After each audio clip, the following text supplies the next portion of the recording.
There we go. I don't know what was happening. I was like hitting go live and it would not go live. It's never done that before, but welcome in. Appreciate you guys all being here. Happy members Q&A night. You know me, I'm Andy Herman. Appreciate you guys all being members. Appreciate you guys being here and taking some time on a Tuesday night. Lots going on tonight, a lot of sports, good basketball. There's some good hockey on right now. So there's also, I think, a World Series still going on. So appreciate you guys taking the time to be here and asking all of your amazing questions. I see a ton of really good ones in chat already. More than 630 of you now as members. So we may get more and more questions as we get more and more members. We might need to do, separate this out somehow at some point. But I cannot thank you guys enough for all the generosity you guys showed over the weekend and a bunch of gifted memberships. And we're doing a bonus members Q&A this week because of all the generosity over the weekend. So we've got today, Pack-A-Day Live tomorrow for everyone, another members Q&A at 4 p.m. on Thursday, and then happy hour for everyone on Friday. Pre-game show on Sunday. I'm not sure yet if we'll do a post-game show because I have to also record. So we'll figure that out as the week goes on, but should have a ton of time for live content. But can't thank you guys again enough for being members and for being here. We'll get to as many chats as we possibly can. Should be here for a solid 45 minutes to an hour. And usually we can get through them. But like I said, we've got almost 600 plus people now. So definitely could probably be a lot more than we're used to, but that's great. We'll get to as many as we possibly can. All right, Donald, have you ever seen a position room transform more positively in one offseason than the Packers safety group this past year? It's definitely up there. The closest thing that comes to mind is probably the time where Green Bay went and got Preston, Za'Darius, and Rashawn Gary all in one offseason. Like that was a pretty big upgrade to the defensive end room, specifically based on how Za'Darius played in that first, and really Preston played in that first year too. That was Preston's best season. That was like Za'Darius that season was honestly one of the best defensive seasons of football I have ever seen. Include Reggie White, Nick Collins, Charles Woodson, Clay Matthews, anyone in that conversation. That first Za'Darius Smith year was special. Like he was on freaking fire. So that'd be the closest thing that I could think of. I mean, if any team goes from a crappy quarterback to a really good quarterback, that's about as big of an upgrade as you can get at any position. So you could argue that as well, but it's in the conversation. And what Xavier McKinney is doing as a first team all-pro safety, which is what he is heading towards right now, and what, certainly Evan Williams is doing as a rookie and looks like a legitimate, really good starter right now. I know Javon Bullard had a rough week this past week, but I still have a lot of faith in Javon Bullard. And then, of course, you get still a lottery ticket in Katana Ladapo. It was really, really impressive what Goody did this past offseason. And we talked about it in the offseason of this could be the biggest glow up that we've seen in some time. And it certainly has been that. And it's been really, really fun to watch the safety room, which has really been one of the real strengths of this entire Packers team so far.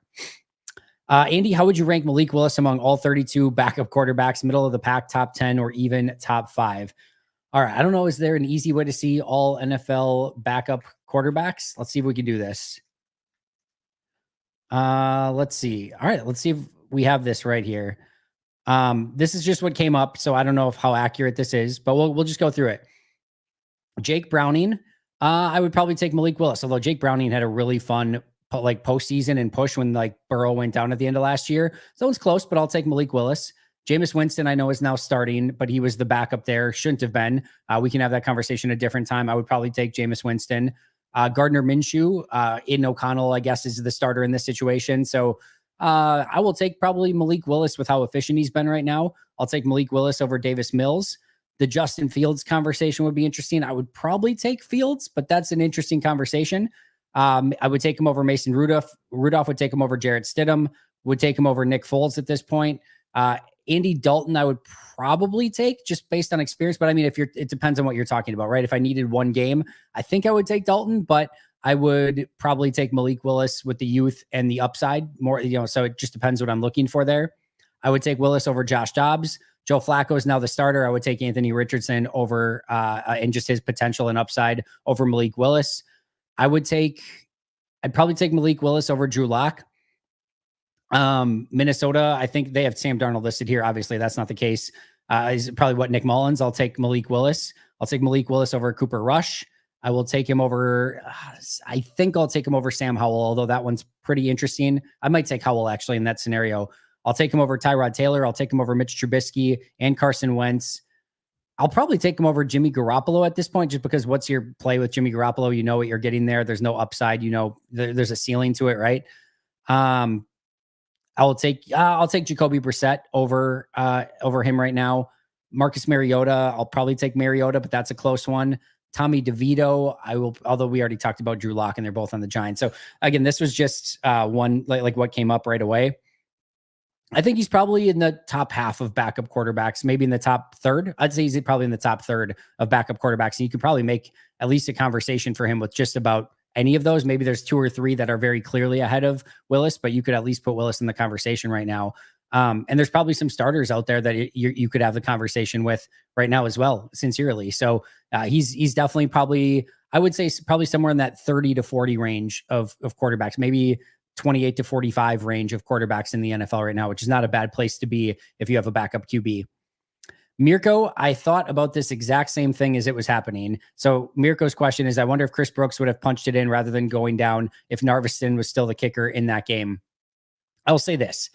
If you don't trust your kicker to make what was it, like a 28-yard field goal or, whatever that was, right? Like a 25-yard field goal. If you don't trust him to make that, you just don't have a kicker. Like, you might as well not have a kicker on the roster. So I think they still make that decision. I still think they go with Narveson, but it is a little bit more interesting if like your kicker has missed a bunch. Do you really still trust him, or do you just go and take the touchdown and hope your defense will hold them off the scoreboard? But I think no matter what, if you've got a kicker on the roster, unless your kicker got hurt in the game or something like that, you're going to run that thing down to 0 or to, 3 seconds left and then kick that game-winning field goal. But that thought did cross my mind, Mirko. Credit where credit is due. Goff looks like a top 3 quarterback in this league and a legit MVP candidate. No question about it. This is not your same Jared Goff that you're thinking about from the Rams days or even from his early Detroit Lions days. Ben Johnson has done a phenomenal job building this offense around Jared Goff. And, the difference between Jared Goff in the pocket and the Jared Goff, if he is pressured, is definitely drastic. So you got to get after him. But Detroit's done a phenomenal job of building a fantastic offensive line, specifically at the tackle position around Jared Goff, so that he doesn't have to worry about that as much. And he can stay in the pocket and just be an assassin.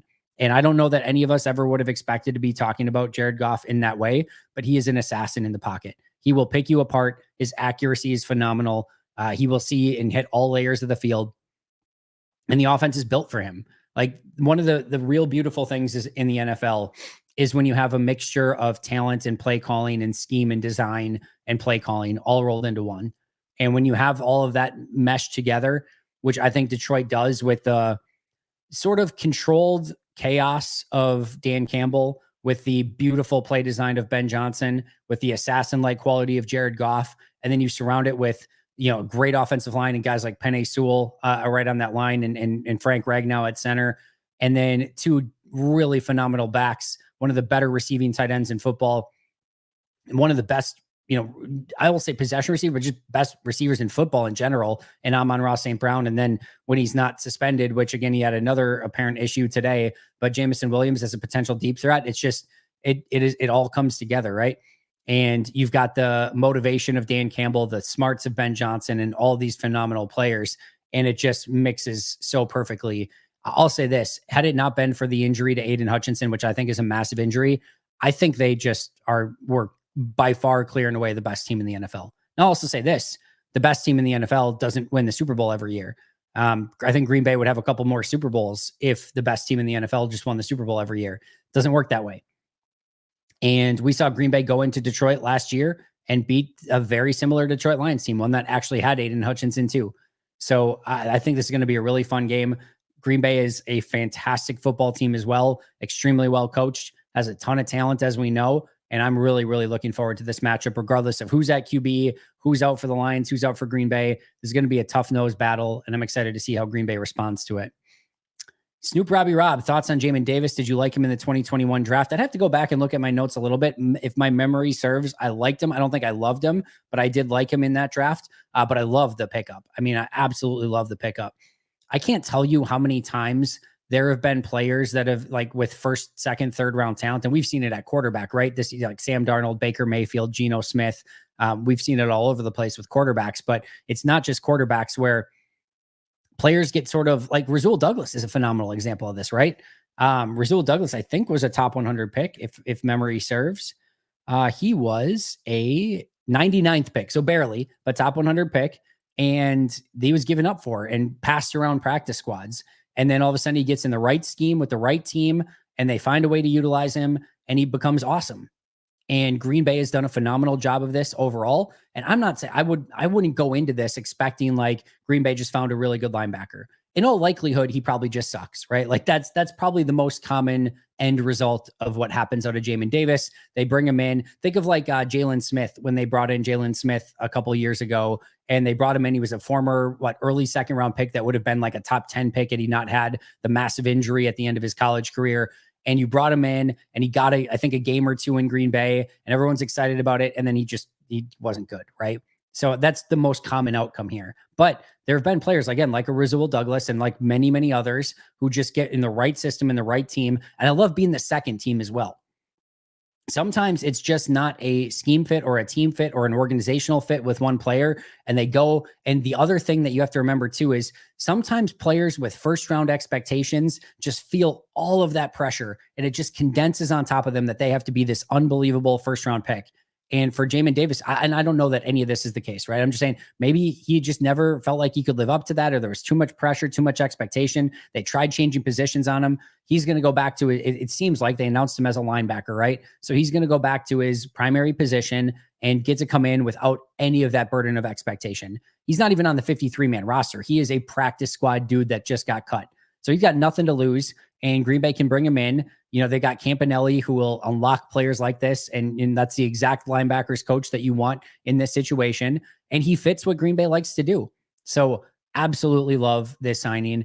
You know, what it amounts to, who knows? And again, the most likely outcome is nothing, but there's zero risk and a ton of potential reward because he didn't all of a sudden become not talented, right? He was talented enough to be a first round pick. It hasn't worked out in the NFL, but can they find that right spot for him in the right organization? And can he just flourish in Green Bay? I'm certainly willing to find out, and I'm really, really excited about that pickup. Super Robbie Rob again, since we just played the Jags, another 2021 draft question. Why did Goot have to choose the wrong Georgia corner, Stokes over Tyson Campbell?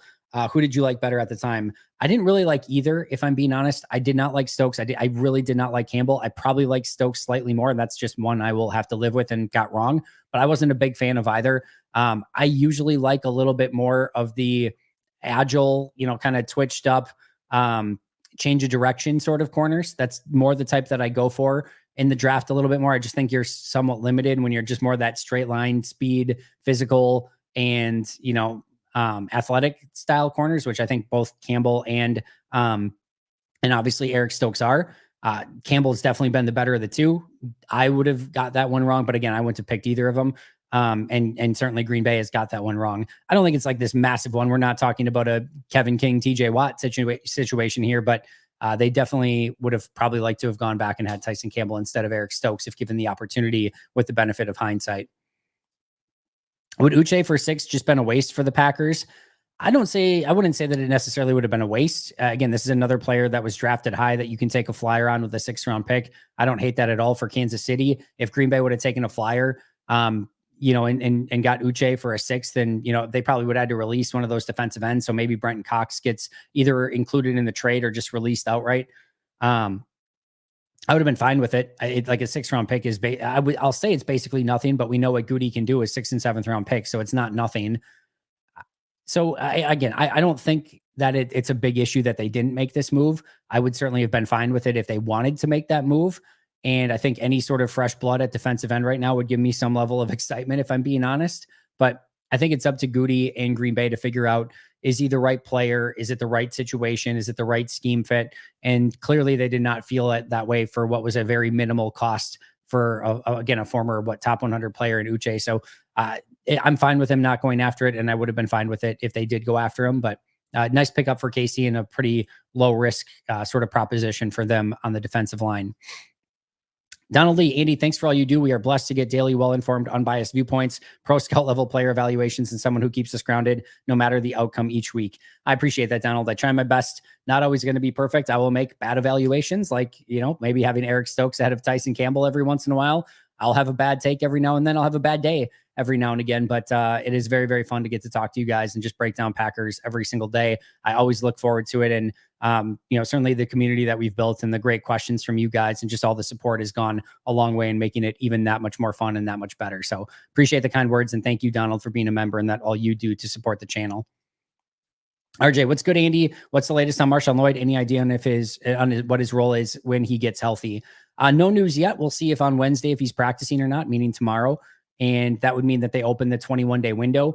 My assumption would be, even if they open the window tomorrow, that they wouldn't activate him this week. Like, they're going to give him a couple weeks to ramp up. Plus, they've got the bye week coming up. So that would be one. And when you've got 3 good running backs on the roster already, they're not going to rush him back. So even if he's practicing tomorrow, I think the closest you would see him would be, after the bye week. But I think the first step for him is going to be open that 21-day window, get a couple 2 to 3 weeks of good practice in, then activate him to the active roster when he's ready. And then they'll have to make that decision. And maybe in those next few weeks, maybe another one of the running backs has an injury and they go on IR and they bring Marshawn Lloyd back. And now you still have your stable of 3, or they're going to have to decide, do they want to keep 4 running backs? I think the answer to that is yes, because I don't think you want to release any of these guys. And then you have to sort of figure out the playing time. But Lloyd will have to kind of get back in the swing of things, continue to work on his pass pro and catching out of the backfield. And I think they are still going to want him to get some carries with fresh legs. And I think that could pay off in the second half of the season. But it's just step by step at this point for Lloyd. Get healthy, open up that 21-day window, go through a couple good weeks of practice, and then get activated, show that you are ready to play. And then when you get your opportunities, make the most of it. So I think that's kind of the playbook for Marshawn Lloyd for the remainder of this season. John, how does half slow down this Detroit juggernaut? It feels like we have to sell out to stop the run and pressure Goff, but after last week, I'm worried about our ability to man up behind. And that ability gets even worse if Jair Alexander is not out there, right? Which is going to be a massive nightmare in this game if Jair would potentially be out for this one. So that would make it that much harder. Of course, they don't have Jamison Williams suspended, which does help. And again, they don't have Aiden Hutchinson on the other side. If I knew the answer to this, I would be in the, organization somehow, setting up game plans and things like that. And I think even the brightest minds right now are trying to figure out how the hell you stop this Detroit offense. And there isn't a perfect answer. I mean, they're physical up front. And if you don't commit bodies to the run game, you're going to usually get, your face smashed in. And they've got a great, I know it's not Thunder and Lightning. What are they? Oh, Sonic and Knuckles is, I think, what they call those two. I think it's the Lions, right? That are Sonic and Knuckles. Those 2 running backs are fantastic. David Montgomery and Jahmyr Gibbs, just a beautiful 1-2 punch. And then you've got guys behind it that can get open, and a offense that works with precision and rhythm and timing. And you just can't stop everything. And when Jared Goff is rolling, you can't get him off his spot, and he's going to throw all over the field, and he's going to find the open receiver, and he's going to deliver it with accuracy. It's tough. It is absolutely tough. I know Green Bay is going to probably show some unique looks and bring that extra safety down in the box, but they're going to have to figure it out, because if you don't stop that run, Detroit just showed they will just run right through you. They'll just keep running the ball. Like, they're not going to have any preconceived notion that they just have to drop back and pass 30 times. If they're running the ball with success, they'll just keep doing it. They're not going to stop. So you're going to have to stop that. And then once you do that, then they'll just open up the entire offense and say, all right, good luck. We can beat you in a variety of different ways if you bring that extra safety up to the box. So I don't have a great answer. I mean, the best answer is to kind of keep those 2 safeties high and stop the run with your front 6. Man, that's a lot easier said than done. It's a massive, massive, massive game for the defensive front. And that's not a good thing for Green Bay, right? Right now, the way that they've been playing so far this year, Rashawn Gary, Preston Smith, Kenny Clark, Kingsley Enagbare, LVN, TJ Slayton, Carl Brooks, Colby Wooden, like all those guys, Devontae Wyatt, it's going to take probably at least an A game from those guys. Like, I don't think a C-, C+. I don't even know if a B+ game gets it done. They're going to have to be on their game, really causing havoc, really stepping up against the run, and making it that's very, very difficult all throughout the game. All right. Where do we leave off? Am I glitching a little bit here? I am glitching. Hopefully it's not glitching for you guys. Sorry, I don't know what's going on. Everything with the internet should be good. Let me close out of a couple things here just to make sure. All right. Valentine got a few snaps against the Jags. Do you think he looked better than Stokes? I did, very much so. Not even a question. I don't know what's going on. I don't know why I can't answer it. I wish I had an answer as to why Valentine was in or Stokes is in and Valentine is not, but I don't have a good answer for it. And it's not like I don't think Valentine's been like amazing in his time so far, but I do think that he's been better than Stokes, and I don't think it's particularly been close. Do you want to see Wilson take some of Quay's snaps? Does a rotation even make sense at middle linebacker? That's a tough question to answer. I did talk to Justice about this today, and I am kind of more leaning in that direction. I think Wilson's played better. PFF is certainly in that same wavelength. They even had a better grade on Wilson this week than I did. They had a very high grade on Eric Wilson. In fact, he was their highest graded defender this week. I had him more around neutral, and I still thought he looked way better than Quay Walker. I'm just not a Quay guy at this point. And I will tell you every single time, I hope I'm wrong, and I hope he goes out and balls out. But it just hasn't worked out that way. I'm gonna I don't know. Am I glitching for you guys? Are you seeing this? Just gonna see if you guys can say it in chat. If so, I might try to bounce out and then come back really quick just to see if it fixes. I don't know if it seems okay right now. All right. We'll stay. But if you guys if you see me like glitching or it's really bad or on your end, just let me know and I'll try to bounce out and come right back in. Just gonna wait for the next person to confirm if it's really bad or not. Somebody tell me. Somebody tell me. Hopefully you can hear me. All right, you seem fine. All right, that's good enough for me. Thank you, Matthew. All right, but yeah. So from as far as Quay goes, I want more from him. I think he's better than the way he has played, but I don't think he has great instincts. I don't think he's a great blitzer. I don't think he's really good in the run game. I think there's too many false steps. I don't think he's good getting back in coverage. I want more from Quay Walker. And some of the stuff that I've seen from Eric Wilson, just the intensity, just going up and making plays, having the instincts to go and find and shoot the gap when need be, and going and making tackles. There's a couple plays where he gets off of a pulling offensive lineman and goes and makes the play. I just don't see that stuff from Quay. So if it's me, maybe in base, you can go with Eric Wilson as the base middle linebacker. And then maybe you do like, something like Quay and, maybe use Quay and McDuffie, or McDuffie and Cooper, or, something like that. I wouldn't even care if it was maybe McDuffie and Hopper. Like maybe use a little bit more physical lineup in base, but you go with Eric Wilson in base. And then maybe you have, so like I could see you doing that. Like maybe you go Hopper, McDuffie and Wilson in your base defense. Maybe you just have Quay and Cooper as just your nickel linebackers. But I'll say this, even if that's the case, I want to see more from Quay, just even for him to earn that spot. And then maybe in your dime linebacker, I guess Quay, but I'm open to options there too. To me, like here's the grades, by the way. I think I have this up here somewhere. Give me really quick. Oh, I did this all right, here we go. So at inside linebacker, my grades for linebackers so far. All right. Edgerrin Cooper plus 2.55, Eric Wilson plus 1.2, Isaiah McDuffie plus 0.6, Quay Walker negative 2.55. Like it's not even close. Really good positive for Cooper, really good positive for Wilson, solid positive for McDuffie, brutal negative for Quay Walker. PFF's grades, they have Eric Wilson at an 88, Edgerrin Cooper at a 69.5, Isaiah McDuffie at a 53.8, Quay Walker at a 48.7. Remember, 60 is average. So they have Wilson as well above average, Edgerrin Cooper above average, Isaiah McDuffie slightly below average, and Quay Walker well below average. Now, it's not everything. I understand that. PFF and I don't even fully agree, right? Like we have Cooper and Wilson flipped, and then McDuffie, we both have his third, and Walker, we have well at the bottom. But we're both seeing it the same way, that Quay Walker has been by far and away the worst Packers linebacker of the four so far this year. So at some point, like I'm done with potential. We're 3 years in. I get it's a new defense. I'm willing to give a little grace, but we're halfway through this season. I've not seen any signs of growth. I've not seen any signs of improvement. And it's just sort of the same old Quay. And in year 3, and I'm not saying it's done. I'm not saying it's over. I'm not saying cut him. I'm not saying get rid of him. I'm just saying like it's time for him not to be the unquestioned number one linebacker that gets every snap no matter what. That's all I'm saying. Give him competition, make him earn everything. And I think that's where I'm kind of at with things right now. John, when players on IR, what are they restricted from doing? Meaning, can they do work on the side with trainers during practice? Yes, they can work to the side and go on the exercise bikes and do some of the rehab stuff and things like that. So yes, they are allowed to do that. Stokes, Kevin King, Savage, Quay Walker. Why do the Packers stick with first round picks who are actively bad for so long? I don't know.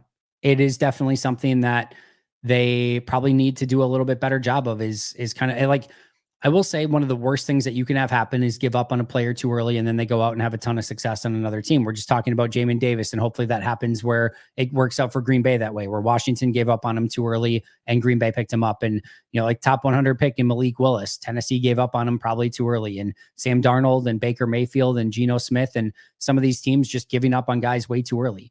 So that happens too. And that's one of the worst things that can happen if you're a GM. If you see that you invested in this player, put time into him, and then you release him and then he goes to another team and tears it up, man, is that a sucky feeling. It's one of the worst feelings that you can possibly have as a GM. So I understand that. What I don't necessarily get is like with Kevin King, for example, like bringing him back on like I know in some of them they got decent deals or whatever. It still wasn't worth it. But like bringing him back after the rookie contract and Darnell Savage giving him the guaranteed 5th-year option. Eric Stokes, that he's like the, came into really the season as like the unquestioned starter without really any competition outside of Jair. Like just those sort of things are what's really, really baffling. And again, I'm not saying, cut Stokes. I'm not saying cut Quay Walker, but I am saying I think you have to look at, are those the players that are best suiting your defensive needs and the best players to succeed in this scheme? And just right now, the way that they've played, I think it's really hard to make an argument that they are. John, it seems like the closest thing to a weakness Detroit has is pass defense, especially after Hutchinson. Will Matt LaFleur be able to scheme enough with Willis or an 80% love to take advantage? John, we're about to find out. I think the answer is yes. I will trust Matt LaFleur on just about any day to find some weaknesses and to scheme up some stuff, but it's going to take really good scheme. It's going to take even better execution, and they're going to have to go out and play a really great brand of football. And if they can do that, they absolutely can win this game. We saw it last year against Detroit when they tore apart their defense.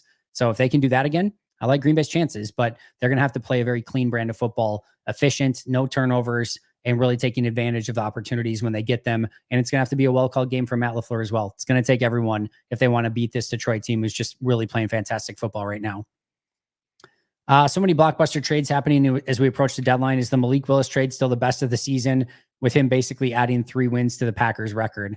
I have to look at it a little bit closer to see every single trade, but it's got to be in the conversation with what he's been able to do. You get him for pennies on the dollar with a 7th round pick that's going to be hopefully the last pick in the 7th round. Although there'll be, I guess, compensatory picks after it. But you get my point. Hopefully it's a very late 7th round pick for Green Bay that they give up, and it has been a phenomenal find for Goody. And I think the coaching staff and Matt LaFleur deserve a ton of credit for putting him in a position to succeed as well.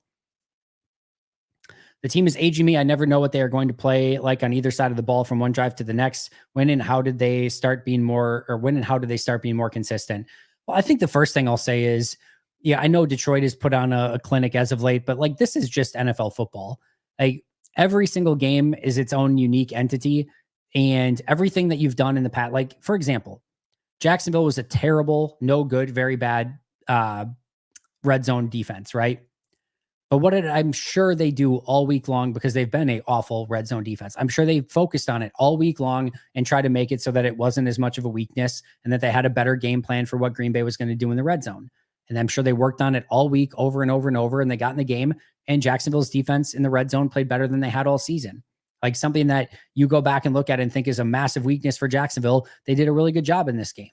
Like just everything that you kind of go into a game sometimes expecting, it just doesn't go that way. And if it did, it wouldn't really be a fun product to watch if we just knew and could easily predict what was going to happen in every single game, right?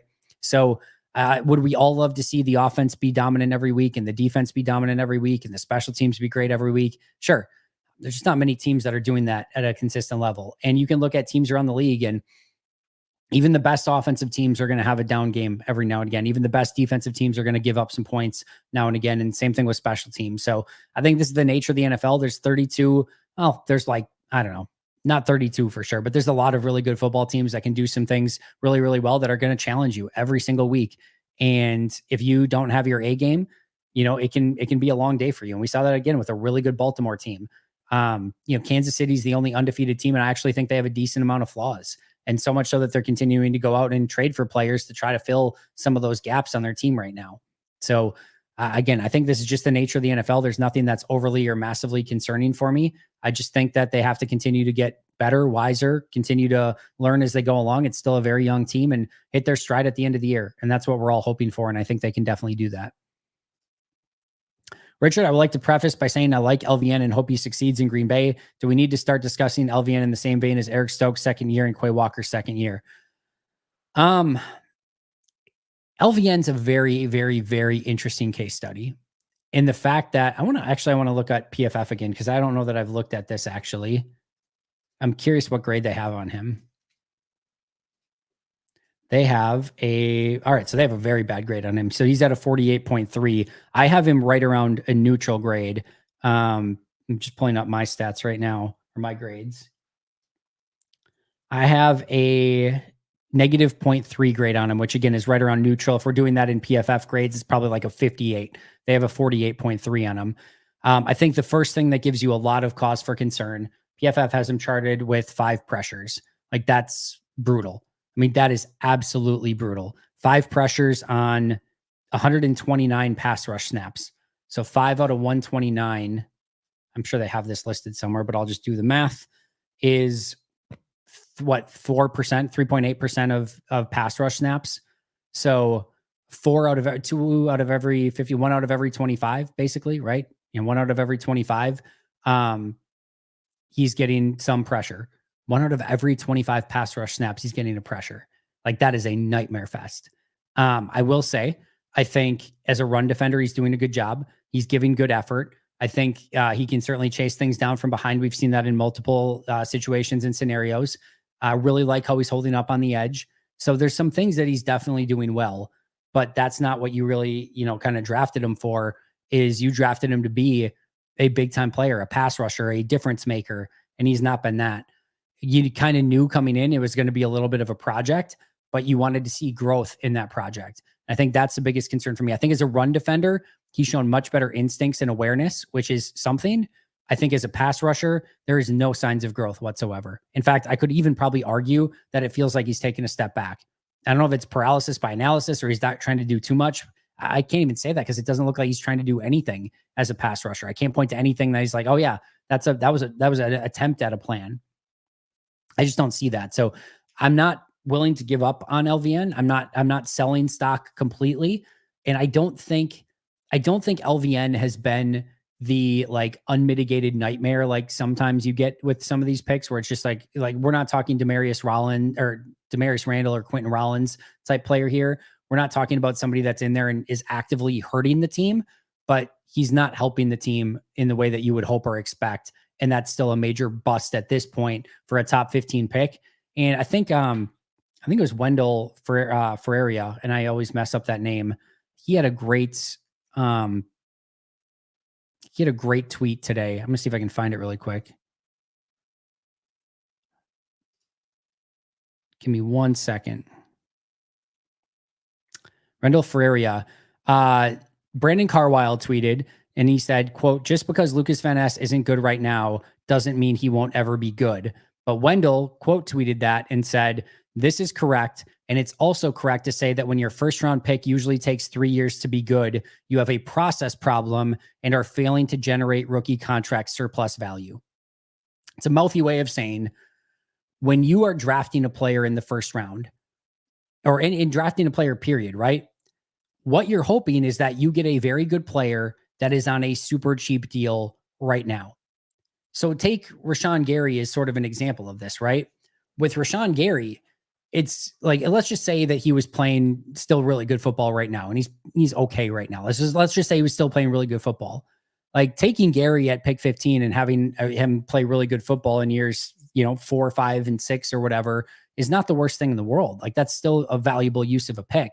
But if the first 3 years he doesn't give you any sort of ROI, or at least 2.5 years, he gives you no ROI, that's disappointing because those are the years you have him super cheap. Whereas like Brian Burns, for example, in that same draft, you get him and he's immediately a contributor, and you're getting this high-end contributor on day one that's not costing you anything of what it should because he's playing at a high level. It's somebody who probably should cost you 15 to 20 million that you're paying pennies on the dollar for. So you're losing out on that value because you're taking 3 years to develop them. And as soon as they get good, you have to start paying them big money. And so you're losing out on all of that inherent value that you could be getting if you just drafted a player that was good right away rather than drafting project players. And I think there's absolutely truth to that. And I think there's absolutely validity in that. Now, if they become a really good player, like Rashawn Gary was showing to be before, like midway through last year, where he just hit a wall and has never really recovered for no apparent reason. If you get a really good player out of it, you're not complaining. It's still better than drafting somebody who ends up being a bust, right? But LVN could still be that too. You don't guarantee, there's no guarantee that they're going to develop in year 3 or 4 or 5. Like it just could be a situation where they don't develop too.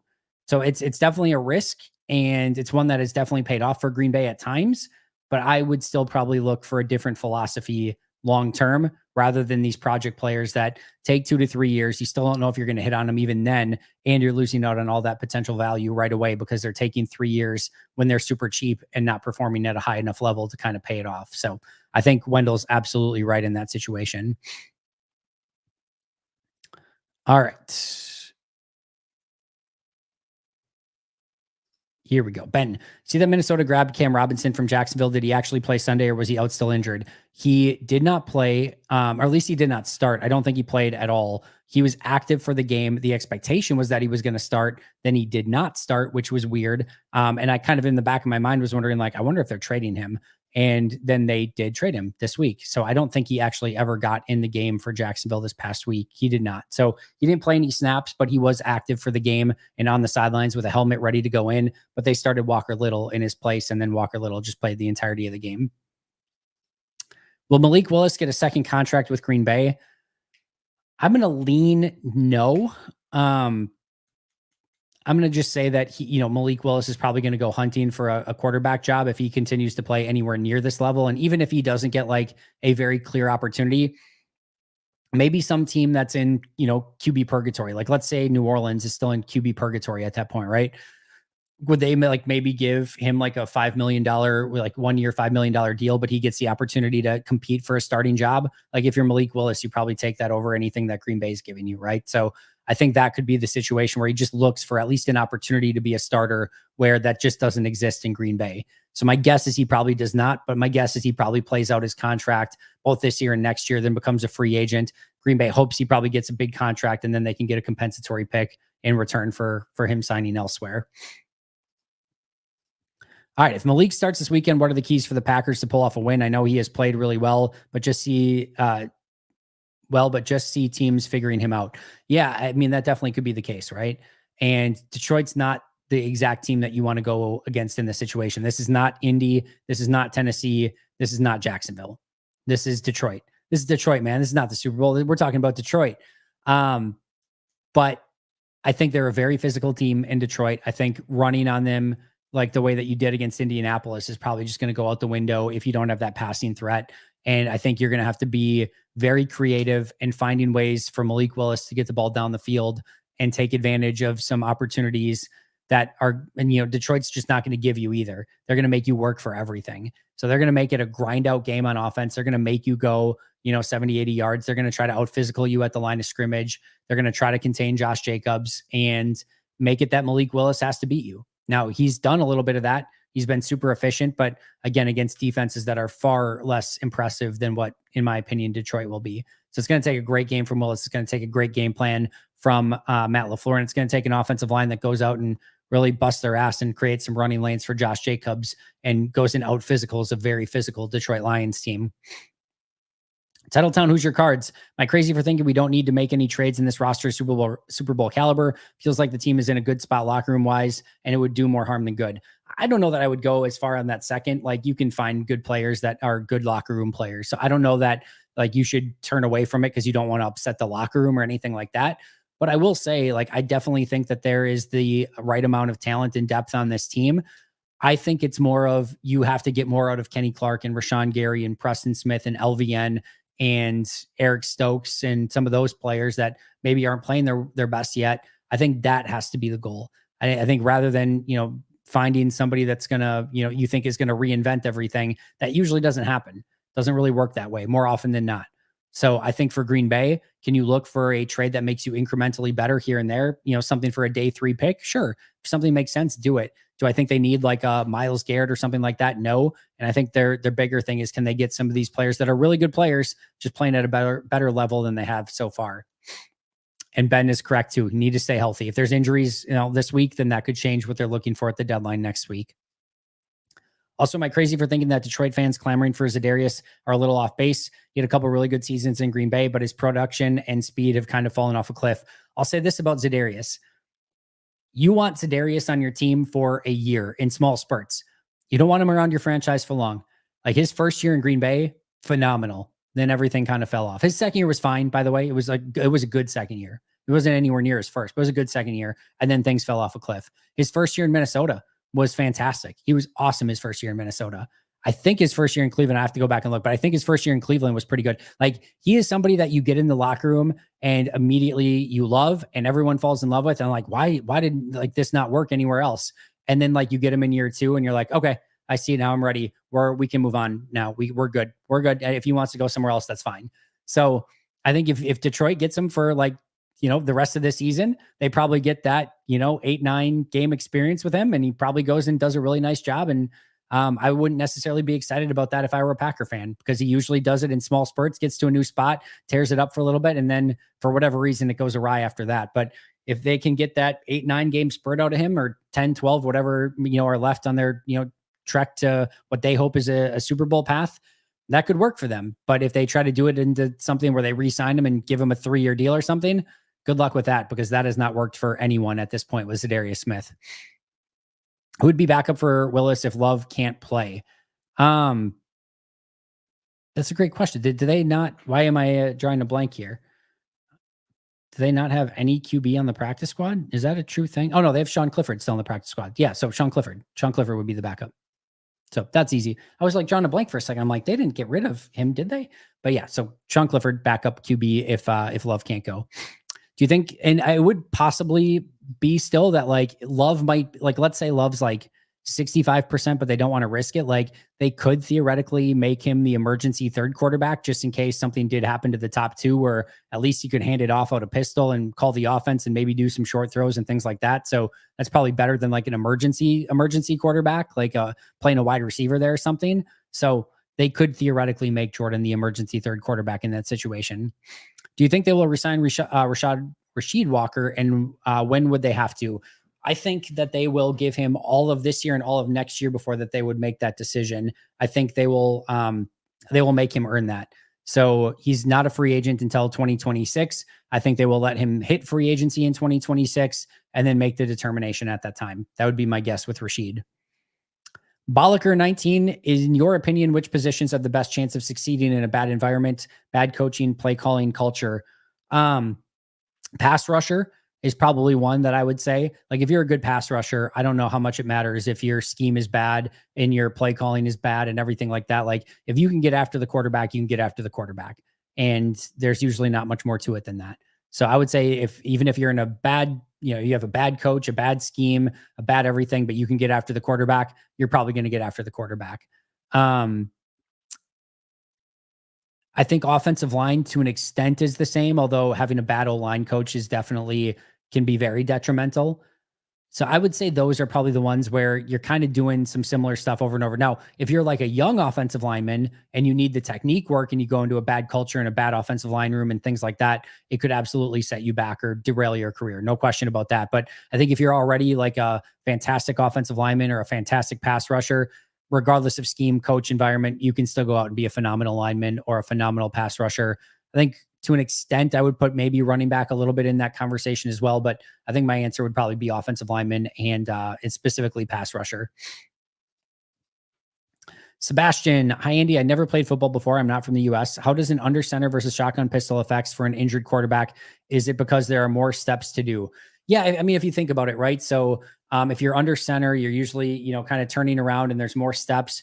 Or if you're dropping out of under center, you're usually doing a 3, 5, or 7 step drop.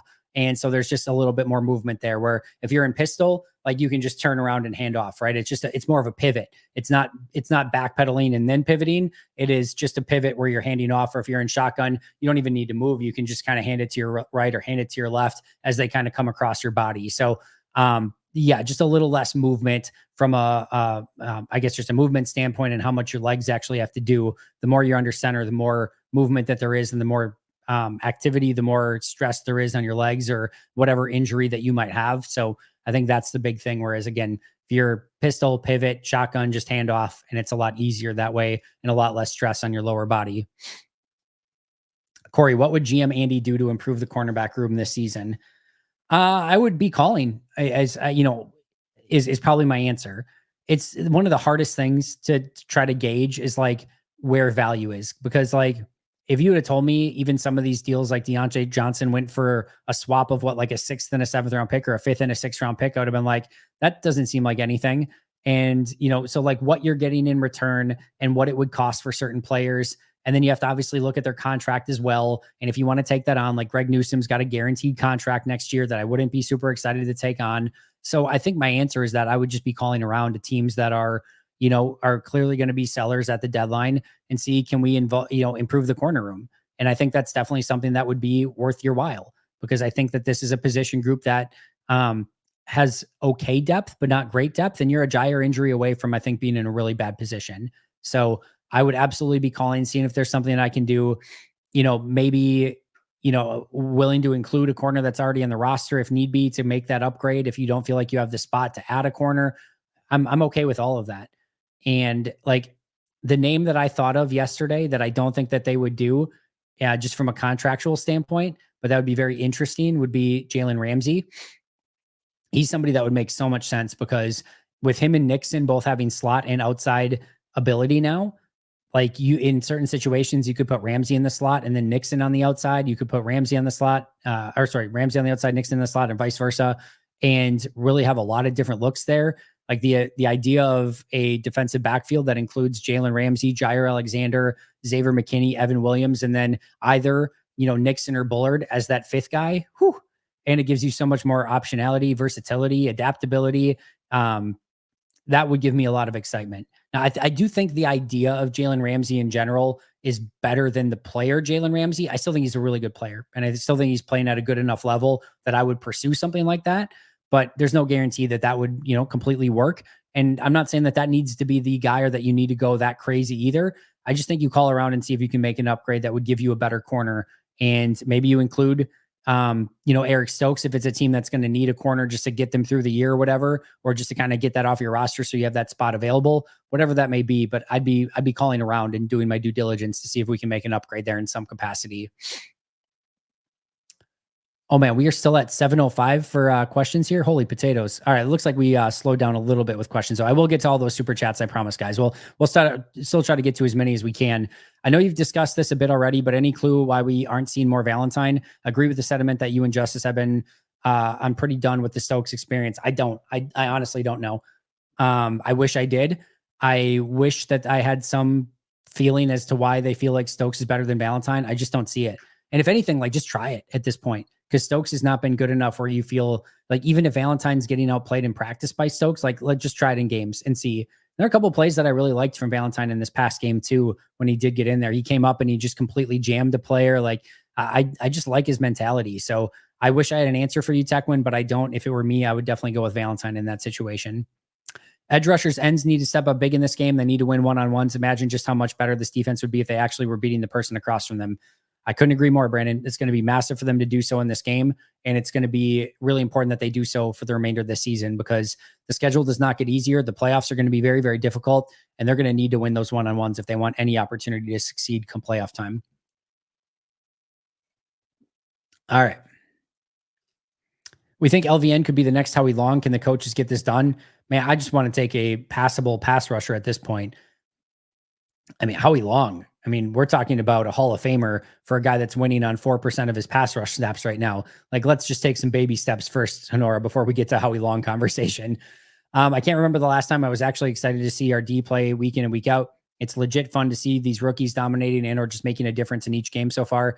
I agree, Matthew. I think even this past game, which was not a great game defensively on the whole, I still think it feels better than just the constant sitting back and being passive and letting teams pick you apart. Yeah, you're giving up some plays here and there, but yes, you're also making plays. And I think that's the big difference maker. And when you can get a couple of those big turnovers and just the playmaking ability that these defenders have, I think it makes it a lot more aesthetically pleasing to watch. Now, they need to clean some things up. Job not done. They've still got to get better. You should not be allowing that many points to Jacksonville, in my opinion. But they'll get there. I do think they've got a really good defensive coordinator. I think they've got some really good coaches on that side of the ball. And I do think they'll continue to get better through the course of the year. Your thoughts on Javon Bullard? I haven't heard his name as much as like McKinney Williams. Had a bad game versus the Jags, but overall, what have you thought? I think he is more of a boom bust, risk reward, good news, bad news player than maybe anyone else on the defense right now. Whereas like he plays at 1,000,000 miles per hour. I love it. And Matt LaFleur always says, if you're going to make a mistake, make it at 1,000,000 miles per hour. Right. So I love the way that he plays. He's a missile. He speeds around. I think you have to sort of find a way to control that chaos just a little bit. You will see him miss some tackles, which we saw this week. You'll see him take some chances, which we saw this past week. I think you still need to figure out what the right balance of that is while not taking that mentality out of him, because that's when he also plays his best. So he is more of, if anyone's seen the Always Sunny in Philadelphia, where there's always a wild card, and there's in every group, there's going to be a wild card. He's the wild card. He is going to be the player that on any given play in any given game, he could cause chaos in all the right ways, or there could be some chaos in some bad ways. And this past week, we saw some chaos in bad ways. I thought through the rest of the season so far, most of the chaos has been good chaos, but there's definitely a little bit of that chaotic element to Javon Bullard. I do like him and what he's done in the slot so far, but what you saw in coverage, and I know it came from the safety position, so don't get me wrong, I know it came from there, but what you saw with some of the coverage and where he got matched up with receivers, that's exactly why I said be careful with him in the slot full time, especially if you want to go any man coverage, because he, quite frankly, he just can't do that. He can't stick with a Christian Kirk one-on-one. Just can't. And we saw it in the end zone too, where the wide receiver, Brian Thomas Jr., he got one-on-one with Bullard, and Bullard just stood no chance. So that's where he is going to have issues, and you have to be careful with what sort of positions you get him in. But I still like the player. I think there's a very, very talented player there, and I think he can get a lot better. But there is right now a little bit of a chaotic element to him. But like him, I do like him. It was up to you as well. Get a couple of 2-3 weeks of practice in. Hopefully that's the case. They're going to need it. With an explosive as Jamo Williams is, does there come a point where Detroit says enough is enough? I can't even remember how many suspensions he's up to. You get a lot more chances when you're a talented player. That just is how it goes in the NFL. So they'll give him the opportunities. We'll see, what sort of issue this current, situation is, but I'm sure Detroit's not happy about it, and they're going to have to figure something out, because this is definitely being more detrimental to the team than in what it is helping them at this point. Did you put one of the safeties in the box and dare Goff to gift a couple of the X? Yeah, maybe. I think you maybe play again, maybe Xavier McKinney a little bit more as that post safety. But again, Jair, like depending on if you have Jair or not, it's going to be a huge difference maker as well. If you don't have a guy that can match up with Amon-Ra St. Brown and Jair's not out there, then that becomes very, very iffy as well. So you're just kind of taking your medicine one way or the other. Probably gonna have to gamble a little bit and hope that some of that gambling pays off and that you can get some big plays, some big turnovers. And I think the big thing would be if you could get Detroit playing from behind. If you get Green Bay up by 10, 14 points, or just an early lead where Detroit doesn't feel comfortable consistently running the ball and feels like they have to pass and they're more predictable, that to me is your way that you can beat Detroit. I think if you get down, it's going to be a really, really long day. And if it's even, it's probably advantage Detroit. But if Green Bay can be dictating a little bit more, having the lead, and Detroit's having to throw their way back in, that would be obviously an ideal scenario. If JL of 10 can't go, they'd have to pull up Clifford for a third time. Do you think they'd keep him on the practice squad inside of the 53 if needed, or look for a different practice squad QB? That's a good question. I think either of those things could be possibilities, John. I don't think they just add him to the active roster unless they absolutely needed him for another week. But I think at that point, maybe they would look to bring somebody else onto the practice squad that they could start developing, that they could call up if they did get into that scenario. But as far as who you could find at this point, that's going to be a much tougher conversation. But my guess is for now, Clifford would stay on the practice squad. To my last comment, not all the time, but appropriately. I got what you're saying. Very much so. Might be a litmus test for the D-line to see if Goot needs to explore any available defensive line options for next Tuesday's deadline. I think this game in general is a very good litmus test game, and just how they match up physically, how they match up against a very good team, and how they play, and can they play their brand of football? Who shows up, who makes the big plays, or who really has poor performances? And if the defensive line just can't get any pressure and Jared Goff has all day back there to pass, then yeah, you might get a little bit of a tell of we've got to do something to fix that pass rush. And, go make Giants, the Giants say can't refuse offer for Dexter Lawrence. That'd be a fun one to take a look at. But I don't know. Green Bay's got to figure out something. Otherwise, it's going to be a very tough postseason if you can't get there with 4. You've got to be able to get there with 4 at some point, and Green Bay just can't do so right now. Matthew, how would you rate our running back room against older running backs we've had in the past? Also with Jacobs, Wilson, and hopefully Lloyd back soon. How do they stack up against the rest of the league? How would I rate our running back room against older running backs we've had in the past? I don't know. I would put Amon Green and Aaron Jones probably still at the top, but then you can get into a conversation of Josh Jacobs right there in that, tier, right, maybe right below it. And as far as like around the league, I think a lot of teams have really good running back rooms. As far as comparing it to all 32, I'd have to kind of go through, and I don't know that we want to take the time to do, running back rooms, one for one or, all throughout the league. I'll just say this. I really like the room. I'm very, very pleased with the different types of running backs they have, what they can bring to the table. And I promise you guys, you haven't even really seen what Marshawn Lloyd is capable of yet. I think he's a super talented back that can really help out this offense. So very, very excited about the depth that they have. I really like Chris Brooks. I like Emmanuel Wilson. Josh Jacobs has been as advertised, and Marshawn Lloyd's coming back healthy at some point. So I really, really like the room, and don't think it needs any upgrades. Don't think you need to get rid of anyone. Just think it's a really solid room, and I'm happy they have all those guys. Glitched a bit, but seems good now. All right, good. We're good. Happy to hear it. I know that was a while back. Is pass rushing something that can be fixed over the bye week? No. They're just going to have to continue to work and figure out ways to unlock those pass rushers, because I do think there's talent there. I think we've seen Kenny Clark be very, very good. I think we've seen Rashawn Gary be very good. I think we've seen Preston Smith be at least a really good enough rotational edge rusher, right? We've seen flashes from Enigbare. LVN is clearly very talented. Carl Brooks has had a ton of flashes. Like they had Devontae Wyatt, same thing. Even Colby Wooden's had a couple of nice flashes here and there. So they have the talent that they need. They just have to figure out a way to get it playing at a higher level. It hasn't been. I don't know what the answer is. I don't know if there's a simple fix. I don't think it's just taking a bye week and then coming out of it. It's going to take consistent work and figuring out something that works for all of these guys to be able to get to the quarterback at a higher level of consistency. Right now, it hasn't been there. It absolutely has to get there. Ralph, thank you for the super chat. If we go 2-2 in the next 4, I would be happy. All right, I got to think this through a little bit. I know Chicago, obviously Detroit, Chicago's in there. Is San Fran in that next 4? I'm so focused on this game and then the bye week. So Detroit at Chicago, San Fran, and then Miami at home. 2-2 with 3 home games. I want to go 3-1. I want to go 3-1 in those games. I guess maybe that's a tough ask, especially with the Lions this week, where you're probably predicted to lose, which means you'd have to go on a 3-game win streak against Chicago, San Fran, and Miami. But you know what? Miami should be a win. San Fran should be a win. That's not as good of a team. Chicago's a bad. I want 3-1, and you can beat Detroit and 3 home games. I want 3-1. I'm saying it now. I want 3-1 in these 4 games, because then right after that you have at Detroit again and at Seattle, and that's not going to be 2 easy games either. So I want 3-1 in these next 4. Maybe it's greedy. I don't care. I want 3-1.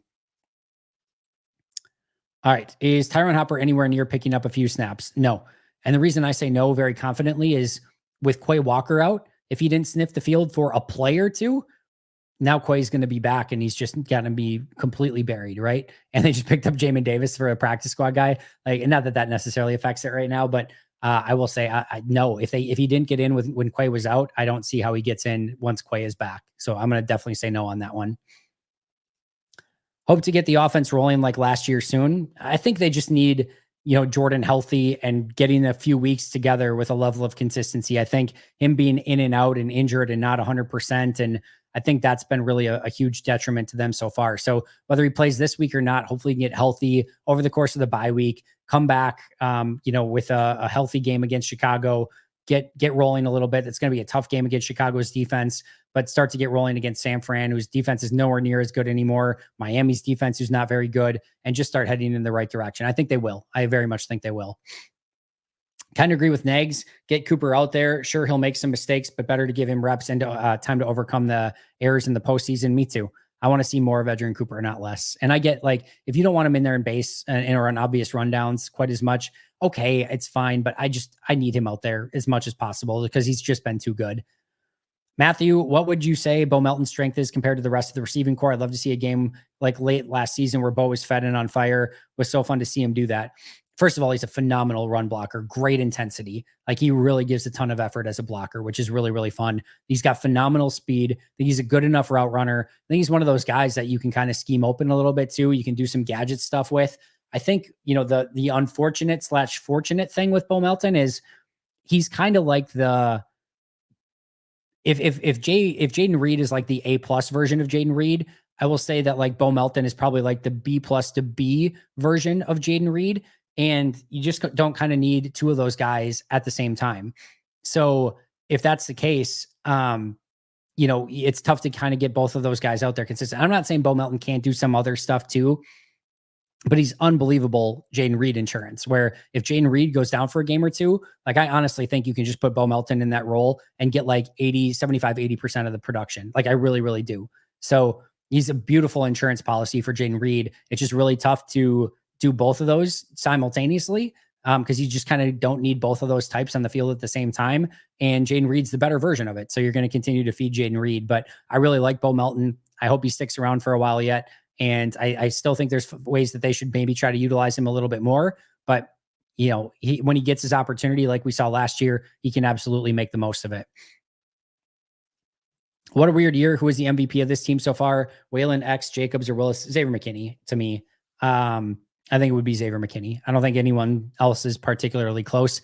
Maybe Jayden Reed, you can make a small argument for. Malik Willis, you might in a roundabout way at least be able to make an argument for. But when you only play 2.5 games, it's tough to say you're the MVP at that point.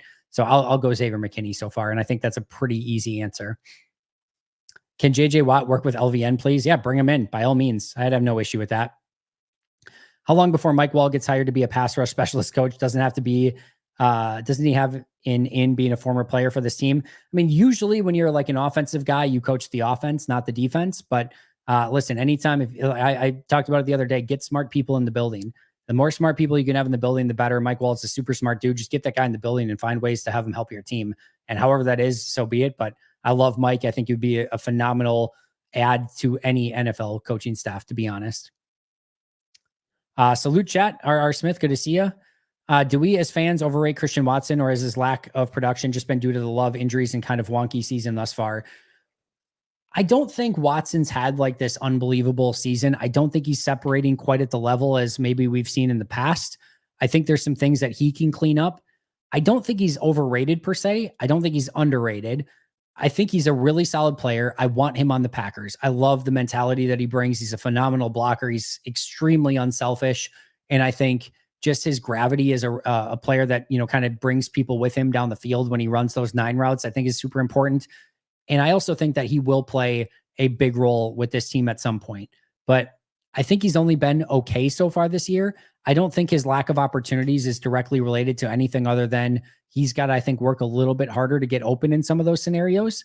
And I don't think he's been getting open at the same level as Dontavian Wicks or Romeo Doubs or Jayden Reed have. And when you're not getting open as much as the other guys, like those guys are just going to see the ball a little bit more come their way. So I think there's things that Christian Watson can do to be better.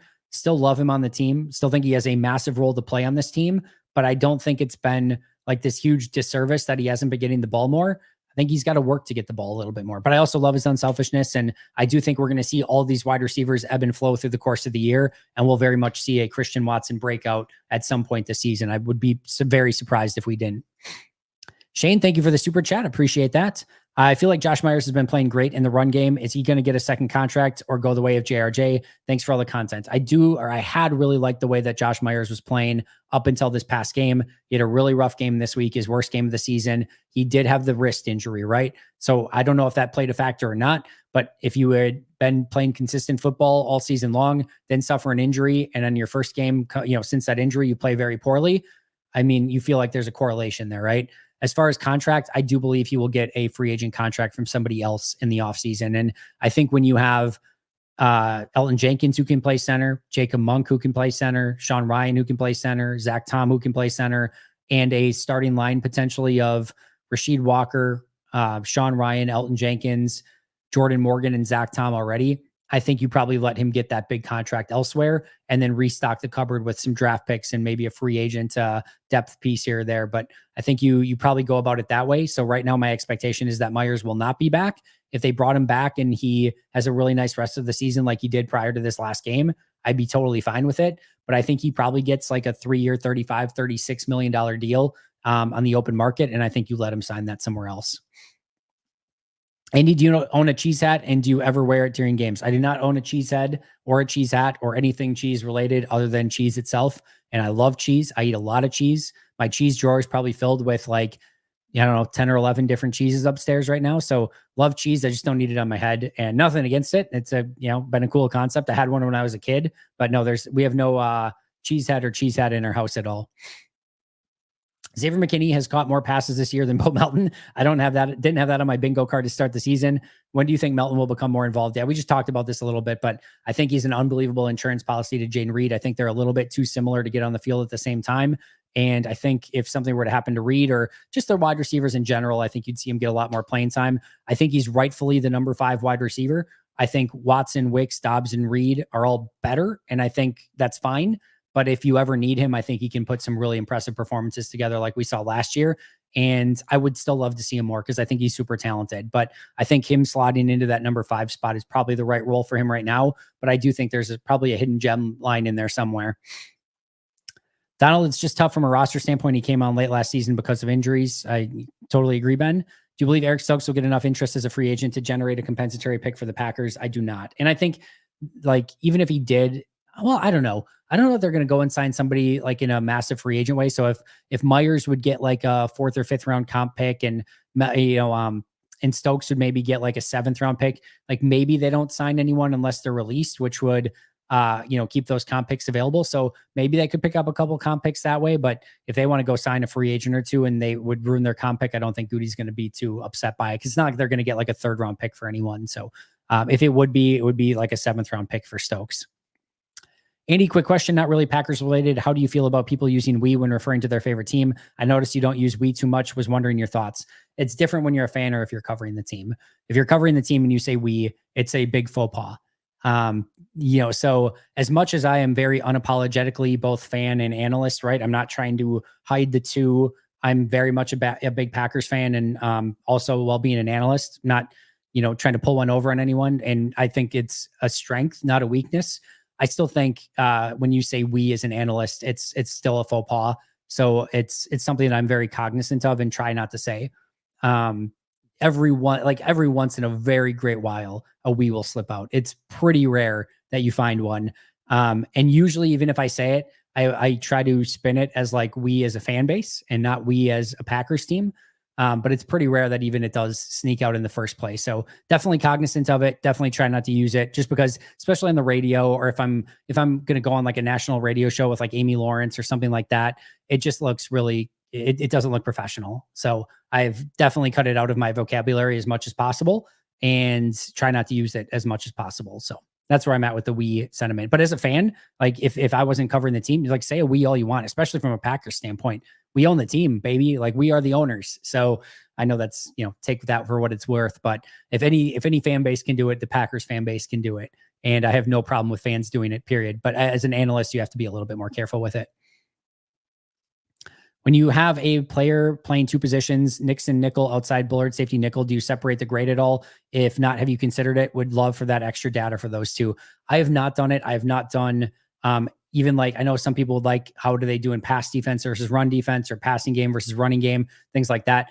My grading system is not trying to drill down as granular to that.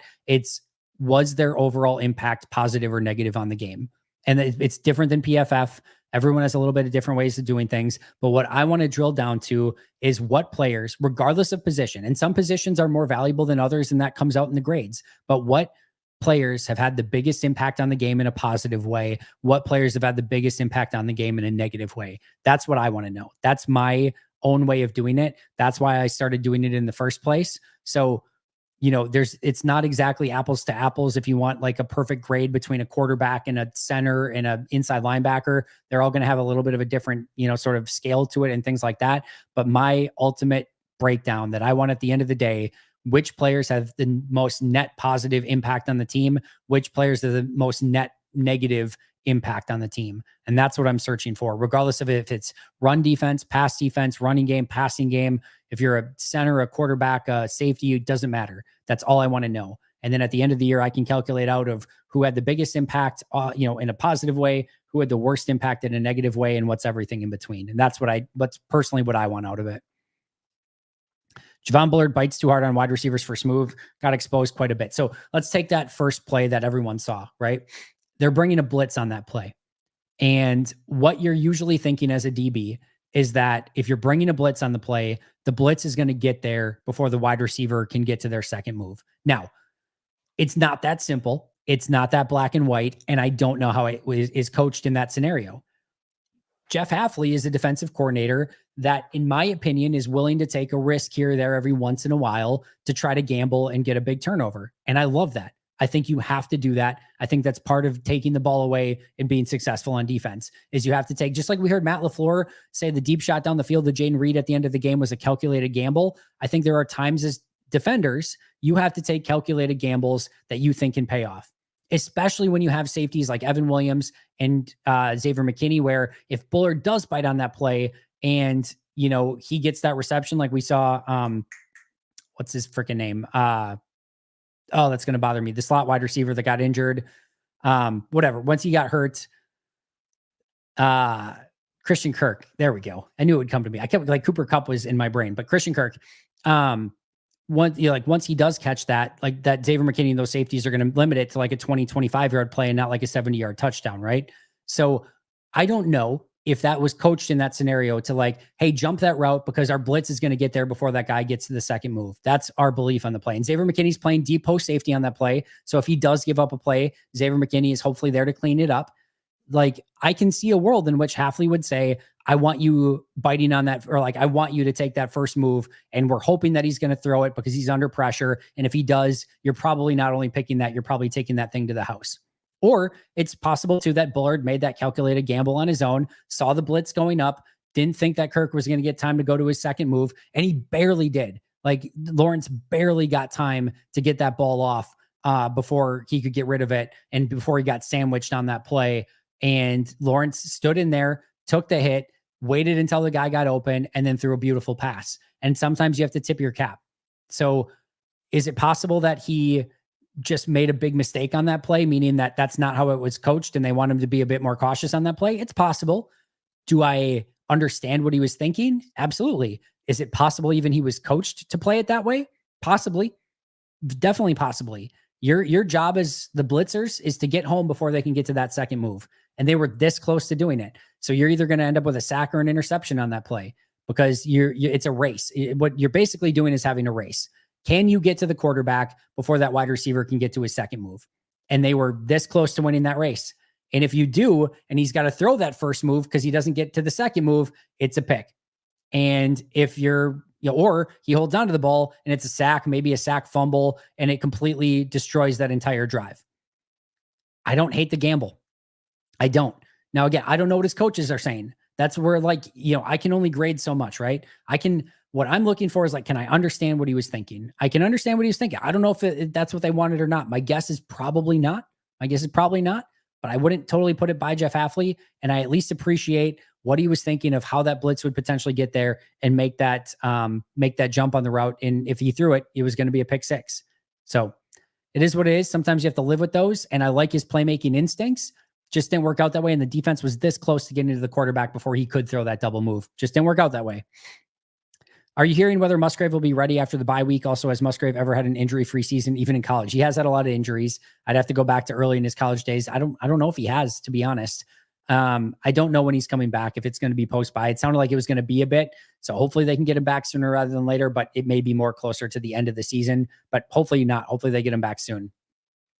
All right. Gonna have to get through the majority of these. I think, lightning round here, guys. I'll try to get to the rest though. I think I think one of my new favorite Packers is Tucker Kraft. I'm right there with you. Tucker Kraft mac and cheese needs to be mic'd up more. He's entertaining. He very, very much is. Whenever he gets the ball, he's definitely going somewhere. That play he made in the flat just to break that tackle and get upfield. And then the big, 60, 70 yarder. He's just a beast. He's an absolute beast. One other thing that doesn't get seen by us as much, Watson is an excellent teammate. Very much so. Very, very much so. Watson is a more consistent version of MVS. I think he is a much more talented version of MVS too, but he needs to, get some of that production. Otherwise it just kind of ends up being an MVS career arc, right? I think he is a better player. I think he's more talented. I think he is definitely more agile. I think there's just more there, but if he can't get the productivity down, then again, you just kind of end up with that same career arc, but I definitely think there's more talent there. Faster and bigger. I don't know if he's straight line faster. It's probably close, but he definitely is in and out of his breaks faster and can get to, I think, 0 and 100 a little bit faster. But overall, very, very talented player. Why do we have points of emphasis? It's confusing and just leads to a poor product to watch. As the game become too complex, can we not just agree on a set of rules and stick to them? It is very complex. It's not that simple, John, but I wish it were a little bit more that simple. I'll never forgive Watson for seeing him live drop that 75-yard bomb from Rodgers in the opener at Minnesota. Just kidding. He's grown since then. He definitely has. And he's, I think, just overcoming even that adversity has been really impressive. It's for first snap in a live game. He said he's just joking. Andy, you're the man. Go get some sleep. But I've got a long way to go before I sleep. 9, 10, 11, 12, 1. We got about 5 hours. 1:15 to 1:30 is my usual bedtime. So we got a good 5 hours and 15 minutes left before we're in bed. What do you think the chances Love plays this weekend? I'll say 50-50 at this point, just because, Jason, your guess is as good as mine. No idea. I was just kidding. It was my first time. Yeah, just kidding. I got you, Matthew. I covered you. Andy, have you ever considered moving into the coaching realm or in media? Or is media your go-to? Love your content. Go Pack Go. No interest in going into the coaching realm. If the Packers would like to make me general manager, I will take that job unless that happens, which is not going to happen, by the way. Not that you needed to know that. Or not that I was breaking any news there. I'm very, very happy with everything that I'm doing. I can't imagine doing anything different. Really beholden to no one. The radio show is a little bit different. I do have a boss now, which is a little bit weird again in that realm. But outside of that, I wouldn't want anything different. Today, I got most of my stuff that I wanted to get done. So my big to-do list here every single day. You know, if you can see it here. My big to-do list that I got most of my stuff done prior to 3 p.m. today. It was 8 o'clock. It was 82 degrees out in Green Bay. Picked up the kids early from school, went to Titletown, played some soccer and football, went and got some sodas and just enjoyed the hell out of it. And just being able to go and do that on a whim out of nowhere. Hell yeah. Like I'm good with where I'm at. I couldn't ask for anything more. Corner doesn't work out for some reason. What do you think about Nixon possibly getting a few snaps on offense on more misdirection type plays? He got paid for returning and they won't kick to him. John, if their wide receiver room and running back room and tight end room were barren and they didn't have the playmakers on offense, I would say, hell yeah, let's give it a shot. Like they're already struggling to get Bo Melton on the field. And to me, Bo Melton's a better version of what anything Keyshawn Nixon could give you on offense. And they can't even get that guy on the field. So if things were much more barren and you just didn't have the playmakers, I'd say go for it. They have too many playmakers already that are fighting for playing time and snaps and handoffs and touches. I don't think you need to get another guy involved. Would like to see him use his special ability with the ball in his hands more? I get it. I do get that part, but I'd also like to see Dontavian Wicks with the ball more and Christian Watson with the ball more and Bo Melton with the ball more and all those guys with the ball more. But there's a lot of mouths to feed in that offense. You were stronger than I haven't been able to do that since college. Oh, the late nights. It's a superpower. It's a superpower or a curse. It's a little bit of all of it, but I've always been a late night person all the time. Now in college, when I would stay up till like 2 a.m. and then my 8 a.m. alarm would go off for my 8 a.m. classes and I would just snooze that thing until 10 and like miss my first 2 classes every day. So that didn't work out great, but now I have no issues really getting up or anything like that. So I just need a good, 6 hours. Usually about 1:15 to 7:15 is usually my sleep pattern in season. And then I try to get a little bit more on the weekends when I can. GM Andy. Hey, I listen, I would even recommend myself over what Brian Gutekunst is doing right now. Now, if he needs a top advisor, I'm there for him, but he just gets to listen to Pack a Day every day. I think that's where he picks up all of his ideas anyway. So they get me as an unpaid, I'm totally joking, by the way, but they get me unpaid with all the advice. So totally being facetious. Goody is awesome. He does a tremendous job.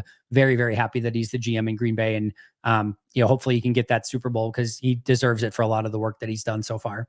Just maybe clean up some of those first round picks a little bit, maybe a little bit less project players, a little bit more dynamic players from day one. Then we're cooking with gas, but he's done a tremendous job. All right, everyone. Thank you so much for being here. Got to get out of here. We're going to go read some books to the kids. I will see you all very, very soon. Pack a Day Live tomorrow. Thank you for all the great questions. But until next time, and as always, go Pack Go.